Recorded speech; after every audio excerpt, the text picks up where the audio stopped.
विशेषतः महिलांविरुद्धचे जे गुन्हे आहेत यामध्ये 60 दिवसात आरोपपत्र दाखल करण्याच्या संदर्भात आता आपण 88.30% म्हणजे जवळपास 89% केसेसमध्ये महिलांच्या विरुद्धच्या गुन्ह्यांमध्ये 60 दिवसाच्या आत आरोपपत्र दाखल करतो। त्यामुळे पुढची कारवाई देखील फास्ट करता येते आणि आता बीएनएस कायद्याने सगळ्यात महत्त्वाचं काही केलं असेल तर क्रिमिनल जस्टिस सिस्टीम मध्ये आरोपी असो की प्रॉसिक्युशन असो कोणाच्याही वकिलाला 2 वेळेपेक्षा जास्त ॲडजॉर्नमेंट मागता येत नाही। त्यामुळे आता वेगानं हे खटले निकाली लागतात आणि म्हणूनच आपण जर बघितलं तर भारतीय नागरिक सुरक्षा संहिता याच्या आधुनिक तरतुदीचा वापर करून पुरावे गोळा करणं याच्यामुळे दोषसिद्धीत मोठी वाढ झालेली आहे। आणि आपण जर या कायद्याच्या अंतर्गत जे आतापर्यंत प्रॉसिक्युशन झालं त्याचा विचार केला तर जुलै 24 ते फेब्रुवारी 26 या कालावधीमध्ये दोषसिद्धीचं प्रमाण 78.14% गेलंय आणि एकूण विचार केला तर ते 50% पर्यंत पोहोचलेलं आहे।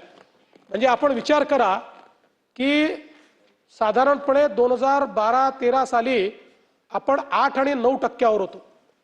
म्हणजे 100 आरोपींपैकी 8 आरोपींना 9 आरोपींना प्रभूसाहेब आपण मुद्दा मांडला होता शिक्षा व्हायची 91 सुटून जायचे तिथपासनं आपण 50% पर्यंत पोहोचलो। पण आता बीएनएस मुळे 78% पर्यंत आपण पोहोचलो आहोत। तथापि आपल्याला मेजर याच्यामध्ये काही चेंज करायचा असेल तर तो सेशन्स मध्ये करावा लागेल। सेशन्स मध्ये 50% प्रॉसिक्युटर्स हे कोर्टाने अपॉइंट केलेले असतात। त्यामुळे आता कोर्टालाही आम्ही विनंती केलेली आहे की जिथे 100% आपण अपॉइंट करतो तिथला आपला दोषसिद्धीचा दर हा अतिशय चांगला आहे, पण जिथे 50% कोर्ट करताय तिथे दोषसिद्धीचा दर कमी आहे।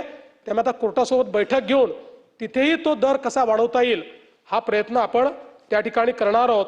त्यामुळे निश्चितपणे एक मोठं काम या निमित्ताने झालंय। यासोबत आपण जर बघितलं तर 2025 ची 2024 ची तुलना केली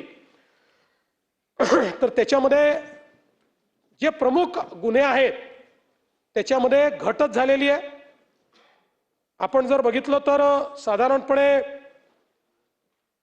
खुनाचे गुन्हे 89 ने कमी, दुखापत 1291 ने कमी, विनयभंग 468 ने कमी, डकैती 36 ने कमी, रॉबरी 1146 ने कमी, चोरी 9427 ने कमी, फसवणूक 222 ने कमी, खुनाचा प्रयत्न याच्यामध्ये मात्र 17 ने वाढ आहे।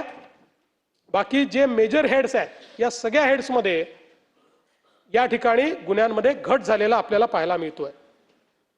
विशेषतः अपहरणाच्या गुन्ह्यांमध्ये ते उघडकीस येण्यात वाढ झालेली आहे आणि अंमली पदार्थांचे गुन्हे उघडकीस येण्यामध्ये लक्षणीय वाढ ही झालेली आपल्याला त्या ठिकाणी पाहायला मिळते। कायदा आणि सुव्यवस्थेवर चर्चा करताना नेहमी एक विषय येत असतो की महिलांच्या संदर्भात या ठिकाणी बेपत्ता महिला किंवा अपहरण झालेल्या महिला अशा प्रकारचा विषय सातत्याने येत असतो।